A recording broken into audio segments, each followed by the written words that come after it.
ฤดูกาลนี้น้องได้ทำหน้าที่เสร็จสิ้นอย่างสมบูรณ์นะครับแต่ว่าฤดูกาลหน้าน้องไม่สามารถไปต่อได้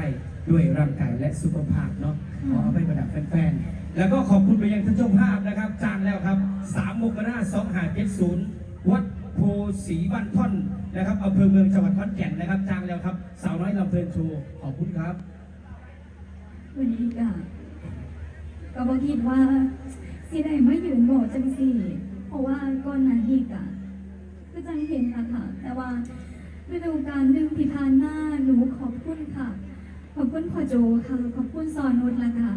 ขอบคุณเฮียหน่อยค่ะที่ยังเปิดโอกาสให้บริษัทนี้ได้มอบความมวลค่ะกับพี่น้องละค่ะสั่งสรรค์ผลงานกับสาวหน่อยลำเพื่อนโชว์ในหนึ่งฤดูกาลที่ผ่านมาค่ะ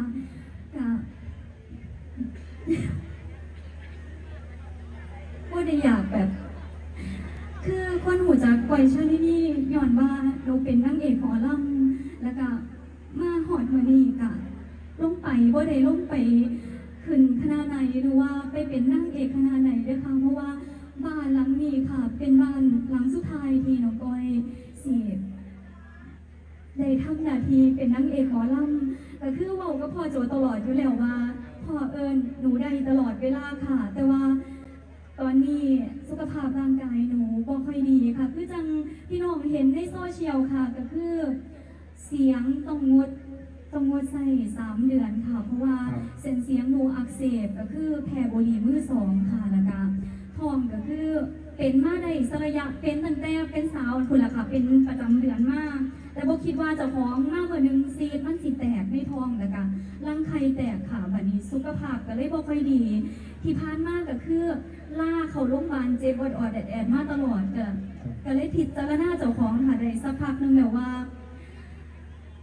ยังทำหน้าที่บ่ทันได้เต็มที่กับทั้งเป็นห่วงวงนำค่ะยันถ้าวงไปได้บ่ดีก็ยังอยากสิบอกเขาว่ารู้กันยังอยากกลับมาเฮ็ดหน้าที่นี้อยู่ค่ะด้วยร่างกายและสุขภาพพี่น้องครับส่งกำลังใจให้สำหรับก่อยชื่อนี่เพื่อมาว่าได้ไปขึ้นวงใสขอรักษาตัวก็ขอให้พี่ลาหายเร็วๆลูกๆด้วยแล้ว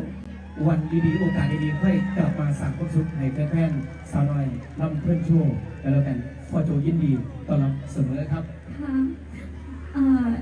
ลงไปกับขอฝากไม่ได้ค่ะน้องไปกับตรงใจเงื่อนนอกกับสิ่งที่แบบผลงานทั้งชม YouTube ทั้งโซเชียลให้พี่น้องได้เบิ่งกันก็อย่าลืมสนับสนุนด้วยค่ะแล้วก็อย่าลืมนะคะค่ายออเดอร์วันที่17นี้ด้วยค่ะส่งความสุขให้ก้อยชนี่บนเวทีครับ